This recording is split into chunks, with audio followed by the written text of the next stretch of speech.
পরিস্থিতিতে কোনো একটা বাচ্চা তার মাকে ছেড়ে আসবে, বা মাওকে এরকম 10 বছরের 9 বছরের বাচ্চাকে ছেড়ে দেবে? না, তার আর কোল থেকে টেনে হেসড়ে নিয়ে আসা হয়েছে, মুহিতের কাছে এগুলা এনেছে এগুলা মুহিত। কাহিনী বানানো হয়েছে, এগুলা কাহিনী বানানো হয়েছে কাহিনীকে একটা নাটকীয় মোড় দেওয়ার জন্য। এগুলো একটা মানে চিন্তা করার বিষয়। আর কিন্তু নয় ঠিক দশ আছে, মানে বছরের তারা একটা তারা এক ছেলে জায়গাতেই কি থাকে তার স্যার, মা বাট আর মাও কি ছেড়ে দেবে না সে স্যার, বাচ্চাকে? বাট স্যার অত ছোট বাচ্চাদেরকে মারতে হলো কেন, মানে ওদেরকে কেন না, মারলো? এটা সেটা আমি পরে আসতেছি। হুম, কাহিনীতে বলা হয়েছে তাকে মারছে, ওখান থেকে নিয়ে পয়েন্ট ব্ল্যাঙ্কে নাকি মারা হয়েছে, এগুলা কাহিনী বানানো হয়েছে। অত আমি জানি না, আমি ওখানে ছিলাম না। যাতে হুম, আমার মনে হলো যে এগুলো কাহিনী বানানো হয়েছে। তারপরে সবাই কিন্তু ওই একটা দোতলার একটা রুমের মধ্যে বন্ধ ছিল। শেখ মুজিব চলে আসলো, বাকি সবাই তারা অনেক শেখ মুজিবকে মানে আহ, যাতে না নিতে পারে চেষ্টা করছিল, কিন্তু পারে নাই। শেখ মুজিব নিজে নিজে ঠিক আসছে।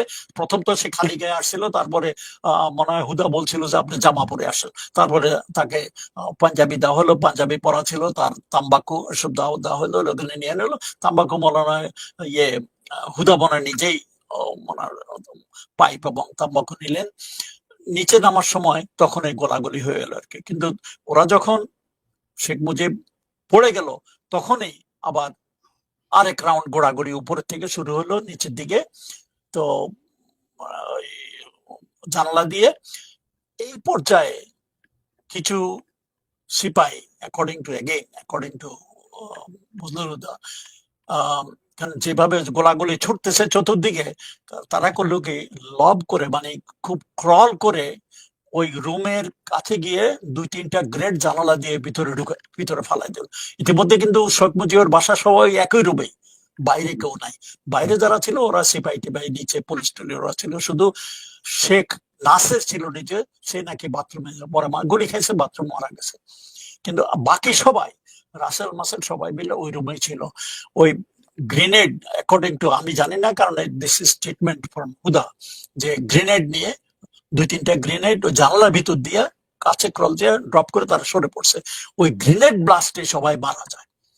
এই মানে রাসেল পরিবার, টাসেল যারা ছিল। সবাই সবাই এক জায়গাতেই ছিল, ওখানেই ছিল, এবং সবাই এক রুমেই সবাইকে মারা যায়। রাসেল নিচে বসে নাই, অন্য কেউ, শুধু শেখ কামাল নিচে মারা গেছে। বাকি সবাই ওই রুমে ওই গ্রেনেড ব্লাস্টে মারা যায়। এখন মুজিবের মৃত্যুর পরে কোনো ফরেন্সিক স্টেটমেন্ট নিছে কিনা জানি না, তারা কি গুলিতে মারা গেছে না গ্রেনেড ব্লাস্টে মারা গেছে, এটা কেউ পরীক্ষা করে নাই।